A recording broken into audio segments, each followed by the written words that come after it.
So back in January, Book Riot issued a challenge to its readers to read harder.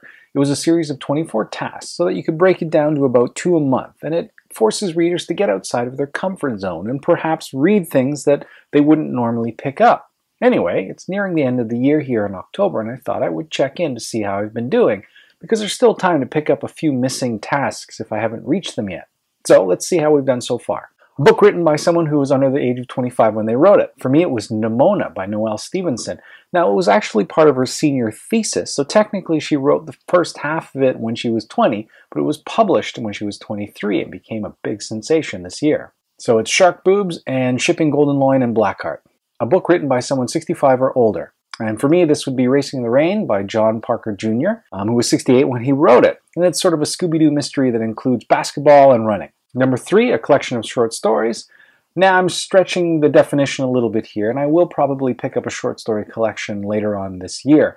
But it is way more than luck, which is a collection of commencement addresses. And I picked it up simply for David Foster Wallace's commencement speech to Kenyon College called This Is Water. You can find it online, and it's fantastic. I'm only sad that it doesn't include the George Saunders commencement speech on kindness, which is also worth checking out on YouTube.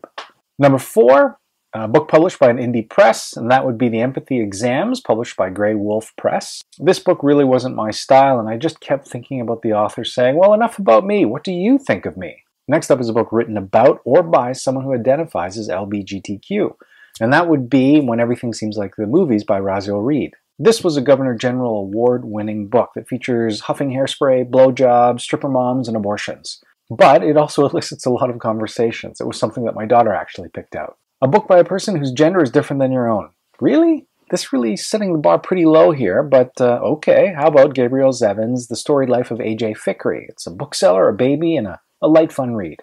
A book that takes place in Asia. This would be The Investigation by Jung Myung Lee. It's a Korean writer translated into English, and it takes place in Japan. It was an awesome book, and it's about kite flying and Korean poetry. A book by an author from Africa, and that would be The Fisherman by Chigozie Obiama. This is sort of like a Nigerian Stephen King story. A book that is by or about someone from an indigenous culture. This would be Joseph Boyden's 3-Day Road. It's basically Hemingway dialed up to 11. A microhistory. I need to fix that.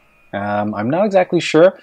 I wonder if A Smoke Gets in Your Eyes counts as a microhistory, because I do mean to read that sometime this year, but we'll see what I can do to fill that gap. If you guys have any recommendations as far as a good microhistory, let me know in the comments below. Next up, a YA novel, and I picked All the Bright Places by Jennifer Niven, and basically its parents just don't understand. A sci-fi novel, that would be Caliban's War, number 2 in the Expanse series by James Corey, and it's political intrigues and alien space monsters with a twist. A romance novel, that would be The Bourbon Kings by J.R. Ward. Maybe not the best introduction to romance, but read harder. A National Book Award winner, and this would be All the Light We Cannot See by Anthony Doerr, which won the Pulitzer in 2015. All the Adjectives. A book that's a retelling of a classic story. This would be Read Jane by Patricia Park, in which Bertha Rochester is an ovo-lacto-vegetarian feminist academic. An audiobook. No, I have not read an audiobook. I'm not exactly sure what that would be. I'm not even sure how I would start something like that. I'm sure there's some sort of audiobook program, but I've listened to a lot of podcasts, and even that is hard to keep up with. I can't imagine spending 13 hours with an audiobook, but let's see. Maybe I can try that out before the end of the year. A collection of poetry, Alien vs. Predator by Michael Robbins. It's Guns N' Roses meets T.S. Eliot.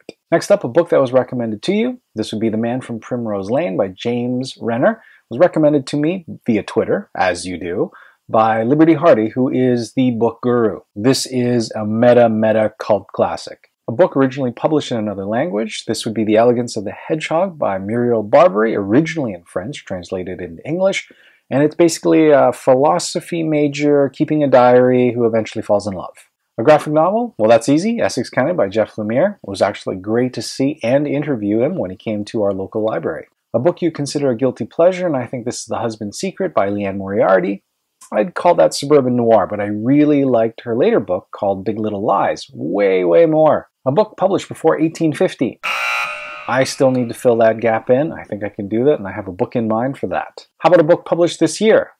Under Major Domo Minor by Patrick DeWitt. It is sort of a messed up fairy tale as done by Wes Anderson meets Monty Python. A self-help book, and this would be The Gifts of Imperfection by Brené Brown. I'm not a big self-help reader, but I can read a little bit of Brené Brown, and it's just cutting yourself some slack and going easy on yourself, something that we can all sort of learn from. So hey, not bad so far for the year. I've had a lot of fun doing the Read Harder Challenge. If you guys have tried it out, let me know how you've been faring in the comments below. And maybe offer up some suggestions so that I can fill in my microhistory, my audiobook recommendations, and a book before 1850. Thanks a lot.